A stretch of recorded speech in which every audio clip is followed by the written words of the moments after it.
Okey, komponen seterusnya yang kita nak tengok di dalam, kategori XR iaitu XR flag.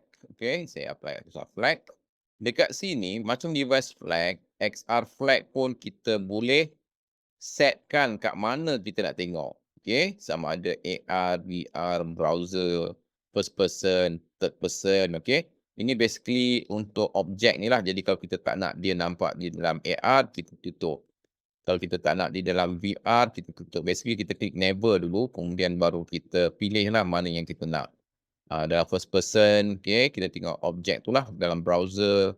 Jadi let's say saya nak dia di dalam AR. Selain daripada browser sebab saya dalam browser kan, okey. Ini dah mobile, saya set semula dalam desktop, everything lah. So dekat sini saya flag. XR flag saya letak di dalam browser saya tak nak. Okey, browser saya tak nak. Browser saya tak nak sebab saya nak tunjuk bahawa kita nak test dia keluar tak dekat browser, save. Jadi ini adalah saya punya kotak ni. Kalau dia ada keluar kat sini, saya dah uh, flag dia, apa mungkin maksud flag dia ni, okey, maksud flag dia adalah dia tak keluar dekat mana, okey? Bukan dia keluar dekat mana dia tak keluar. Okey, so let's say saya test, saya flag browser.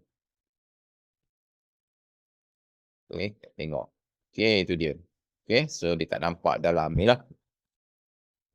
Okey, jadi kalau saya tak nampak semua, dia tak nampak semua. Jadi kalau saya nak nampak di dalam browser, saya akan onkan browser saja. Let's say saya letak AR.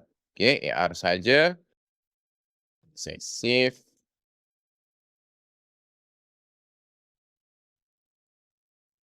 Okey, dia tak ada dekat sini. Saya kena access AR lah kalau saya nak tengok. Okey, kalau VR pun tak ada, first person ni ada, third person. Okey, ini kita boleh nampak lah sebab kita dalam browser. Okey. Jadi itu saja untuk XR flag, sama macam device, cuma dia lebih spesifik. Kita boleh set AR dengan VR mode. Okey. Terima kasih.